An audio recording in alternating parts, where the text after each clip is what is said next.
우리가 읽은 본문의 말씀은 나인성에 있는 과부의 죽은 아들을 주님께서 살리신 내용을 말씀하고 있습니다.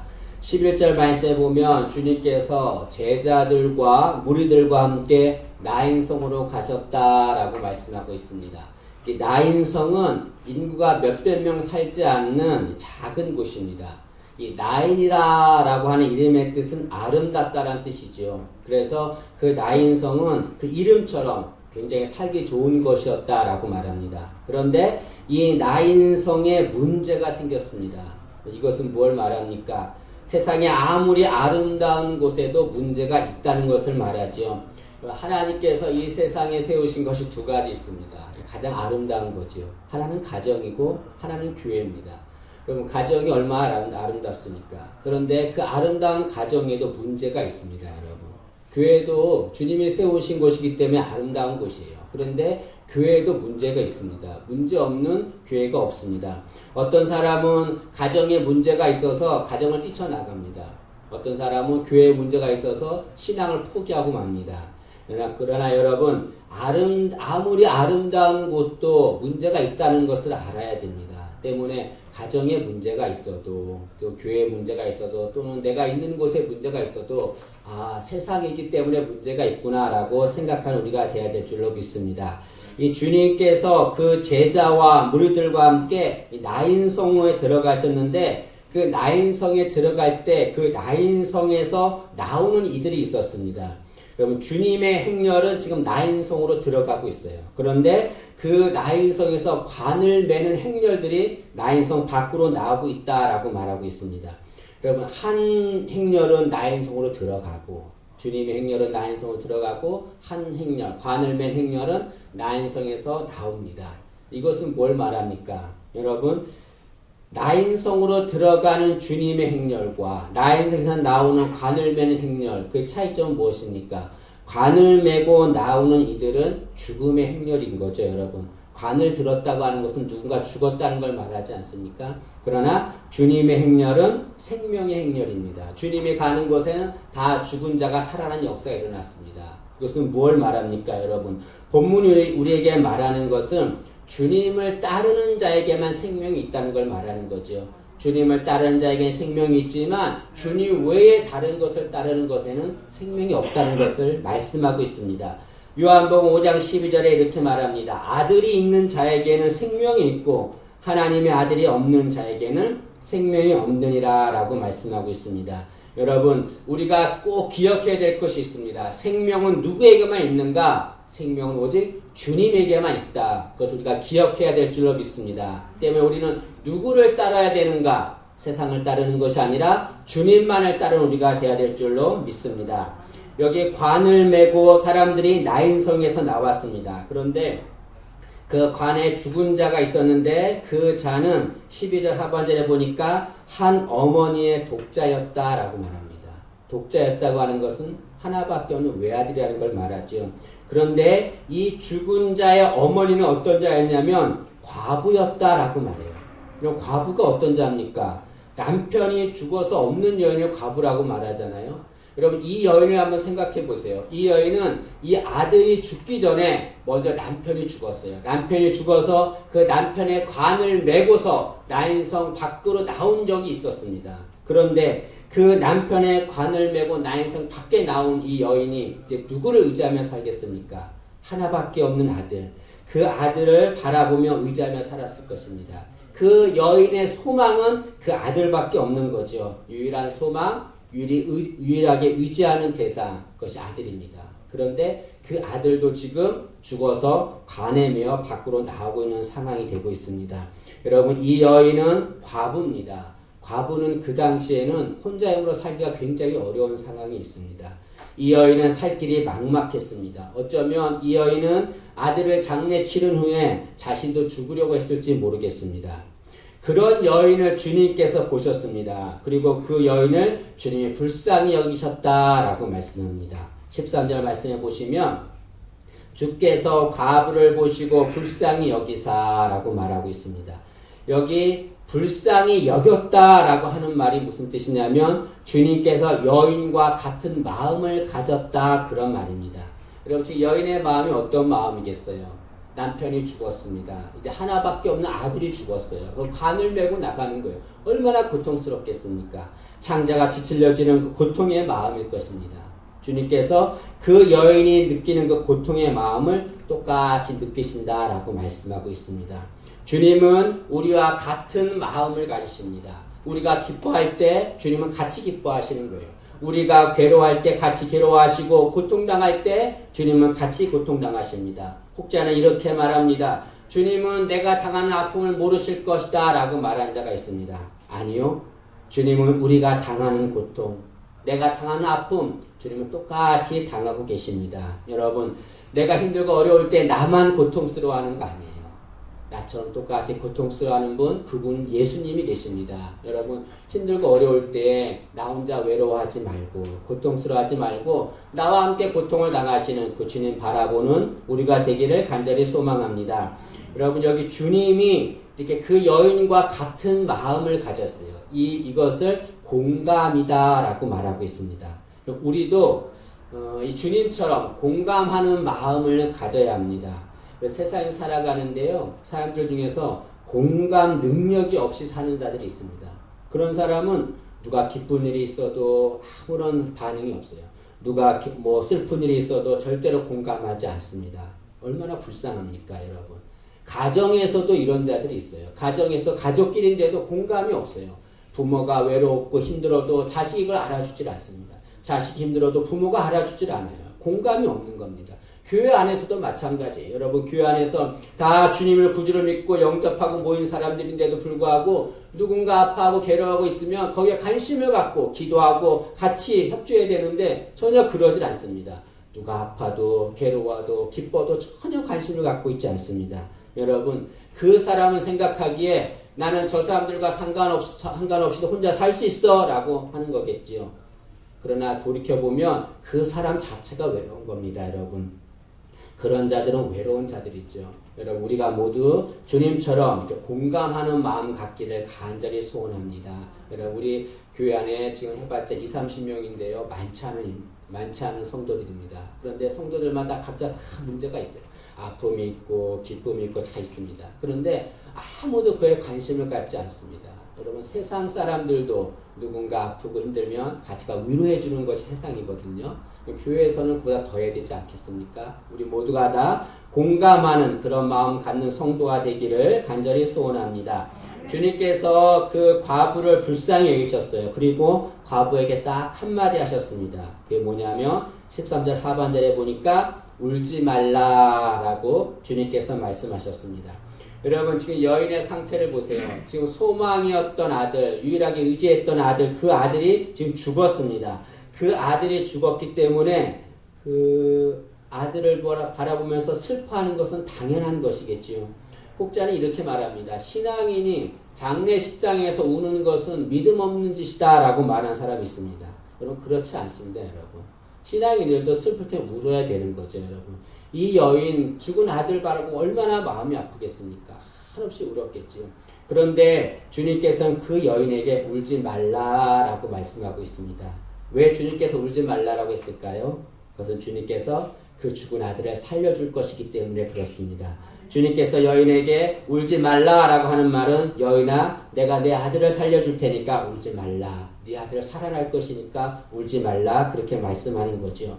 여러분, 이 여인이 지금 울고 있는 것은 왜 우는 것입니까? 죽은 아들을 바라봤기 때문에 우는 거죠. 다시 말하면 아들이 죽은 그 상황을 바라봤기 때문에 우는 겁니다. 여러분, 상황은 항상 우리에게 고통을 줍니다. 우리에게 아픔을 주고 우리가 울게 만드는 거죠. 그런데 그 죽은 아들 앞에 누가 있습니까? 생명 되시는 예수님이 계시는 거죠. 그리고 그 주님이 죽은 아들을 살려줄 것입니다.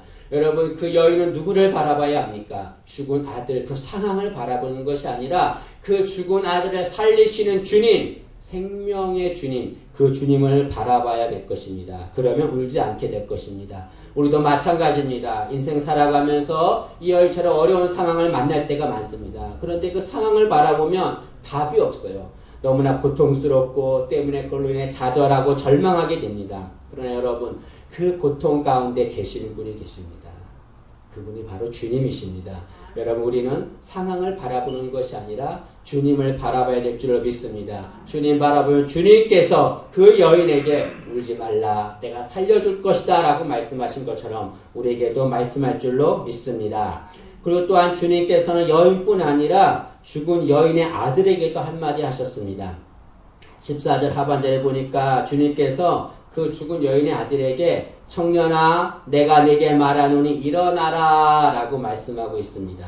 그렇게 말하자 15절에 그 죽은 여인의 아들이 살아났다 라고 말씀하고 있습니다. 여러분 주님은 지금 여인의 아들을 일으키기 위해서 아들에게 약을 먹이지 않았습니다.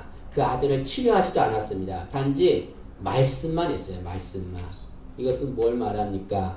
주님의 말씀은 능력이 있다는 것을 말하는 거죠. 여러분 주님은 세상에 계실 때에 죽은 자를 살리신 것이 3번 있습니다. 첫째는 회당장 야이로의 딸이에요. 그리고 두 번째는 나사로입니다. 그리고 세 번째는 오늘 본문에 나와 있는 나인성 과부의 아들이죠. 그런데 이 3사람을 다 살렸는데 어떻게 살렸냐면 모두 말씀으로 살리셨습니다. 회당장 야이로의 딸에게는 달리다굼이라고 말했어요. 이 말은 소녀가 일어나라 그런 말이죠. 이게 잠자고 있는 아이를 깨워서 이제 일어나 그렇게 말하는 겁니다. 나사로에게는 나사로야 무덤에서 나오라 라고 말씀했습니다. 나인성 과부의 죽은 아들에게는 일어나라 라고 말씀했습니다. 여러분 주님의 말씀은 능력이 있습니다. 주님은 이 세상을 어떻게 창조했습니까? 말씀으로 창조하셨지요. 바다를 어떻게 잠잠케 하셨습니까? 말씀으로 잠잠케 하셨습니다. 여러분 귀신을 어떻게 쫓아내셨습니까? 말씀으로 다 쫓아냈죠. 여러분 주의 말씀은 능력이 있습니다. 우리가 말씀이라고 할 때 말씀은 히브리어로 다바르라고 하거든요. 근데 다바르에는 2가지 뜻이 있어요. 하나는 말씀이고 또 하나는 사건입니다. 다시 말하면 이루어짐이지요. 왜 다바르에 말씀과 사건이 똑같이 들어있습니까? 그것은 주께서 말씀하시면 말씀하신 그대로 이루어지기 때문에 그렇습니다. 여러분 주의 말씀은 능력이 있습니다. 주께서 이 청년에게 일어나라 하니까 그 청년은 즉시 일어나게 되었습니다. 여러분 죽은 자에게 일어나라 라고 말하는 것은 아무나 할 수 있는 것이 아닙니다. 이렇게 죽은 자에게 일어나라 라고 말을 하는 자는 2 종류예요. 하나는 정신병자거나 하나님은 하나님이거나 둘 중에 하나입니다. 그런데 결과를 보면 알 수가 있어요. 죽은 자에게 일어나라 했을 때 그 죽은 자가 일어나지 않으면 살아나지 않으면 그 말을 하는 자는 정신병자예요. 그런데 죽은 자에게 일어나라 라고 말했을 때 그 죽은 자가 즉시 일어나면 그 말을 하는 자는 하나님인 것입니다. 주님께서 이 청년에게 일어나라 라고 말하자 그 청년이 그대로 일어나 살아났습니다. 이것은 주님이 누구라는 것을 말하는 겁니까? 하나님이라는 걸 말하죠. 하나님은 능력이 있는 분입니다. 그분이 말씀하시면 어떠한 것도 그대로 이루어진 역사가 있게 될 줄로 믿습니다. 그럼 우리도 이 청년처럼 죽을 것 같은 어려움을 당할 때가 있습니다. 그럴 때 우리가 인간의 방법과 노력으로 그 문제를 해결하려고 많이 노력하고 있습니다. 그러나 우리가 오늘 본문 말씀을 통해서 알 것은 그렇게 어려움을 당할 때에 우리가 제일 먼저 해야 될 것은 무엇입니까? 주님의 말씀을 들어야 되는 거죠, 여러분. 일어나라 라고 하시는 주의 말씀을 듣는 우리가 되어야 될 것입니다. 여기 주님께서는 청년에게 일어나라 라고 말할 때에 내가 네게 말하노니 일어나라 라고 말했습니다. 내가 네게 말하노니 일어나라는 것은 뭘 말합니까? 주께서 우리에게 말씀하시는 그 말씀을 들어야 일어날 수 있다는 걸 말하는 거죠. 여러분 주님이 아무리 일어나라고 말씀을 해도 그 말씀을 듣지 않으면 그 사람은 일어날 수 없는 겁니다. 주의 말씀을 들어야 되죠. 그럴 때 아무리 어려운 상황이 온다 할지라도 일어나게 될 줄로 믿습니다. 그런데 여러분 주님의 말씀을 듣기 위해서 우리가 해야 될 것이 있습니다. 여러 가지 있지만 2가지를 말씀드리겠습니다. 첫째로 주님의 말씀을 들으려면 세상의 말에 귀를 닫아야 합니다. 우리는 세상에 살기 때문에 어쩔 수 없이 세상의 말을 들어야 됩니다. 그러나 여러분 세상의 말만 들어서는 안 되는 거죠. 세상의 말만 들으면 주님의 말씀은 들려지지 않습니다. 사람은 누군가에게 나에게 말을 하면 그 말하는 것에 마음이 쏠리거든요. 세상의 말만 거기에 관심을 가지면 우리의 마음은 세상에 쏠리고 마는 거예요. 그러나 주의 말씀을 들으면 우리의 마음은 주님께 쏠리게 되는 겁니다. 주의 말씀을 들으면 그 그 사람은 살아나게 되는 거죠. 여러분, 세상 말보다 주의 말씀을 듣는 우리가 되기를 간절히 원합니다. 여러분, 우리 지금 말씀 읽기표를 하는데요. 집에서 TV를 볼 때, 뭐 드라마를 본다 그러면, 뭐 보통 한 1시간 정도 하잖아요, 여러분. 근데 1시간 볼 때 얼마나 막 재밌습니까, 여러분. 어떤 권사님이 그러더라고요. 드라마가 너무 재밌으니까 볼 때마다 아멘, 아멘 그런데요. 감동적이에요. 근데 1시간 되는데 한 몇십 분 지나가는 것 같더래요. 성경을 읽으니까 여러분, 한 장 읽는데 얼마나 지루하고 힘든지 모르겠답니다, 여러분. 거꾸로 된 거죠.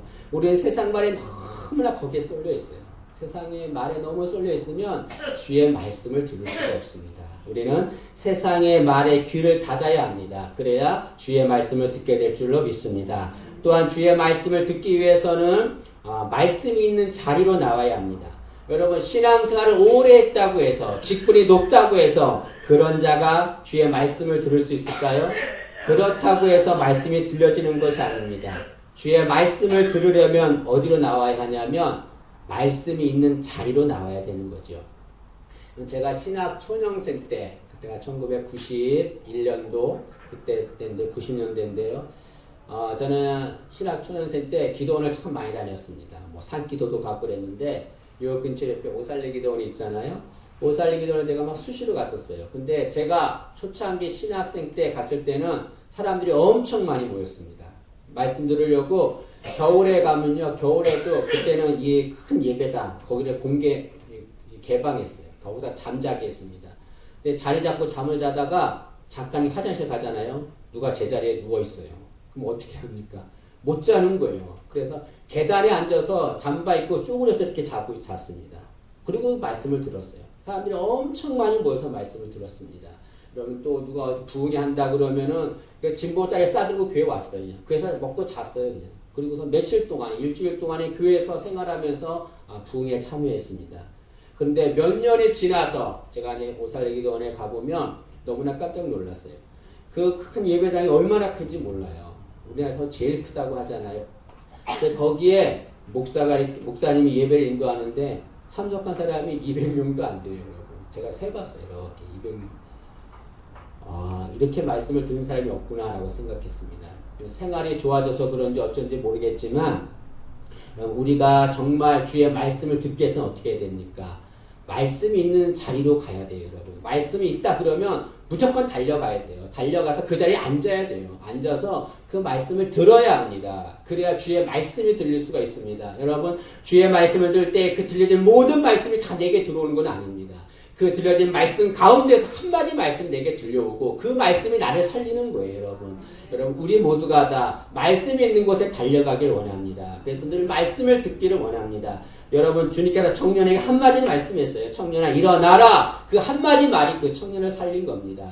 우리가 말씀의 자리에 갔을 때에 주께서 주시는 그 한마디 말씀이 우리를 살릴 줄로 믿습니다. 우리 모두가 다 말씀을 듣기 위해서 말씀의 자리로 가기를 간절히 소망합니다.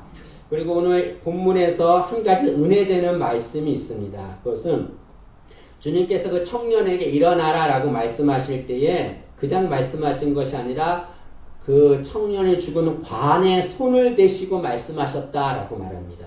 14절을 보시죠. 14절을 보시면 가까이 가서 그 관에 손을 대시니 맨 자들이 서는지라 예수께서 이르시되 청년아 내가 내게 말하노니 일어나라. 주님께서 청년에게 일어나라 라고 말하기 전에 먼저 무엇을 하셨냐면 관에 손을 대고 말씀하셨어요. 그러자 청년이 일어났다라고 말하고 있습니다. 우리 인생이 어려울 때가 있습니다. 우리 인생이 관처럼 그렇게 암흑일 때가 있어요. 그럴 때 주님께서 우리 인생에 손을 대주시기를 원합니다. 그러면 살아날 거예요, 여러분. 우리 가정에도 주님이 손을 대시면 우리 가정이 살아날 줄로 믿습니다. 우리 직장도 교회도 주님께서 손만 대시면 다 살아날 줄로 믿습니다.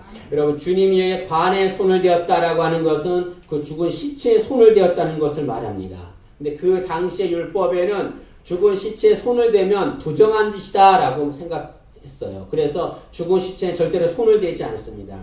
근데 주님은 이 율법의 내용을 알고 계세요. 그럼에도 불구하고 주님께서는 그 시체에 손을 대셨습니다. 주님께서 시체에 손을 대셨다는 건 뭘 말합니까? 그 죽은 자를 사랑했다는 걸 말하지요. 여러분 죽은 자를 살리는 것은 누가 살립니까? 율법이 살리지 않아요, 여러분. 누가 살립니까? 주님의 사랑이 그 죽은 자를 살리는 겁니다. 여러분 우리를 살리는 것은 다른 것이 아니라 율법이 우리를 살리지 않습니다. 우리를 살리는 것은 우리에게 손을 대시는 주님의 사랑, 그 사랑이 우리를 살릴 줄로 믿습니다. 우리도 이웃을 대할 때에 이 주님처럼 사랑으로 대해야 될 줄로 믿습니다. 간혹 이웃을 대할 때에 율법으로 대하는 이들이 있습니다. 아, 저 자는 부정한 자야, 저 자는 내 수준에 맞지 않아, 저 사람과 상대해서는 안 돼, 정죄하고 비판해요. 율법으로 대합니다. 그러면 절대로 어떠한 기적도 일어나지 않고 어떠한 변화도 일어나지 않습니다. 심지어는 이웃에게 율법으로 대하는 것이 아니라 자기 자신에게도 율법으로 대하는 이들이 있습니다. 나는 죄인이야, 나는 이렇게, 나는 아무것도 아니야, 난 구원받을 자격이 없어, 막 그렇게 자기 자신을 정죄하고 비판해요. 자기 자신을 율법으로 대하는 이들이 있습니다. 그런 자는 절대로 변화가 일어나지 않습니다. 살아나지가 않는 거예요, 여러분.